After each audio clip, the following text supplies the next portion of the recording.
दोस्तों, क्या आपने कभी किसी अबेंडेंड हवेली की कहानी सुनी है? आज हम आपको राजस्थान के एक रेगिस्तानी इलाके में स्थित एक ऐसी ही हवेली के बारे में बताएंगे, जहां सालों से अजीब सी आवाज़ें गूंजती है। लोग इसे बुरी आत्माओं का ठिकाना मानते हैं। कुछ सालों पहले वहां रहने वाले ठाकुर परिवार के साथ एक भयानक घटना घटी थी, जिसके बाद से हवेली सुनसान पड़ी हुई है। आज हम जानेंगे कि क्या वाकई कोई आत्मा इस हवेली में रहती है या सिर्फ एक कहानी है। विक्रम एक पैरानॉर्मल इन्वेस्टिगेटर होता है। वह इस हवेली के रहस्य को सुलझाने के लिए निकल पड़ता है। गांव के लोग उसे जाने से रोकते हैं, लेकिन विक्रम अपनी जिज्ञासा को शांत करना चाहता था। सूर्यास्त के बाद वह अकेला हवेली के विशाल दरवाजे पर पहुंच जाता है। हवा में एक अजीब सी गंध थी और हवेली की टूटी हुई खिड़कियों से हल्की सी रोशनी बाहर आ रही थी। विक्रम ने हिम्मत जुटाकर दरवाजा खोला। घना अंधेरा था। उसने टॉर्च जलाई और धीरे धीरे अंदर जाने लगा। हवा में धूल के कण नाच रहे थे और हर तरफ टूटे हुए फर्नीचर बिखरे पड़े थे। अचानक एक ठंडी हवा का झोंका आया और विक्रम को लगा किसी ने उसके कंधे को छू लिया है। वह घबरा गया और चारों तरफ देखने लगा, लेकिन वहाँ कुछ नहीं था, कोई भी नहीं था। तभी उसे कमरे से आहट सुनाई दी।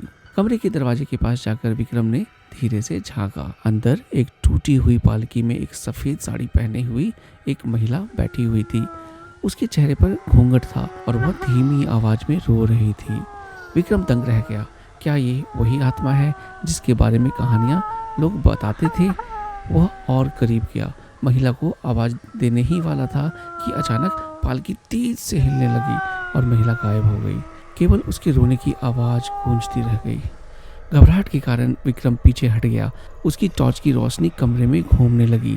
तभी उसकी नज़र दीवार पर टंगी एक पुरानी तस्वीर पर पड़ी। तस्वीर में ठाकुर परिवार के लोग मुस्कुराते हुए खड़े थे। उसमें से एक युवती सफ़ेद साड़ी पहने हुए जानी पहचानी से लग रही थी। तस्वीर के नीचे लिखा था, रानी लीलावती, ठाकुर परिवार की लाडली बेटी। विक्रम को याद आया कि गांव वाले उसे बता रहे थे कि रानी लीलावती की शादी की रात हवेली में आग लग गई थी और वह जिंदा जल गई थी।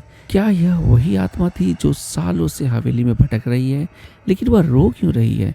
जवाब पाने के लिए विक्रम हवेली के तहखाने में जाने का फैसला करता है। कुछ लोगों का कहना था कि आग लगने से पहले ठाकुर परिवार की सारी दौलत यहाँ छिपा दी गई थी। शायद रानी लीलावती की आत्मा भी इसी खजाने की रखवाली कर रही थी। तहखाने का रास्ता अंधेरे और नमी से भरा हुआ था। हवा में एक सड़ा सा गंध था। विक्रम सावधानी से आगे बढ़ने लगा। अचानक उसके पैर किसी ठोस चीज से टकरा जाता है। टॉर्च की रोशनी में उसने देखा कि यह एक कंगाल है। डर के मारे विक्रम चीखने ही वाला था कि उसे एहसास हुआ कि कंगाल के हाथ में एक चाबी का गुच्छा है। शायद यह तहखाने का ताला खोलने वाली चाबी थी। उम्मीद की किरण जाग जाती है और विक्रम ने जल्दी से ताला खोला और तहखाने में घुस गया। अंदर का नज़ारा भयानक था। सोने के सिक्कों के ढेर लगे हुए थे, लेकिन उस पर धूल जमी हुई थी और जंग लग चुका था। तहखाने के कोने में लोहे का एक संदूक रखा हुआ था। विक्रम उसके पास जाता है, उसे खोलने की कोशिश करने लगता है। तभी पीछे से किसी के छूने का एहसास होता है। वह तेजी से घूमता है और टॉर्च जलाकर देखता है, लेकिन वहाँ कोई नहीं था। सिर्फ सन्नाटा था, जो उसकी तेज धड़कनों की आवाज़ से भी ज़्यादा भयानक लग रहा था। विक्रम ने हिम्मत जुटाई और लोहे के संदूक को खोला। उसके अंदर सोने चांदी के आभूषण नहीं थे, बल्कि एक पुरानी डायरी थी। उसने जल्दी से डायरी खोली और पन्ने पलटने लगा। डायरी में रानी लीलावती की लिखावट में वो रातें कैद थी जो आग लगने से पहले की थी।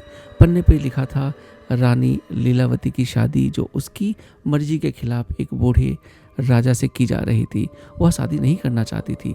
शादी की रात उसने हवेली में आग लगा दी थी। खुद को मारने की कोशिश की, लेकिन वह आग में फंस गई। मरते वक्त उसे अफसोस हुआ कि शायद वो आग नहीं लगाती और अपनी ज़िंदगी बचा सकती थी।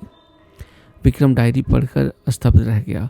रानी लीलावती बुरी आत्मा नहीं थी, बल्कि एक लाचार लड़की थी जिसे प्यार नहीं मिला। शायद यही वजह थी जो उसकी आत्मा आज भी शांत नहीं हो पा रही थी। विक्रम डायरी को बंद करने ही वाला था। अचानक तेज हवा चलने लगी और टॉर्च की रोशनी बुझ गई।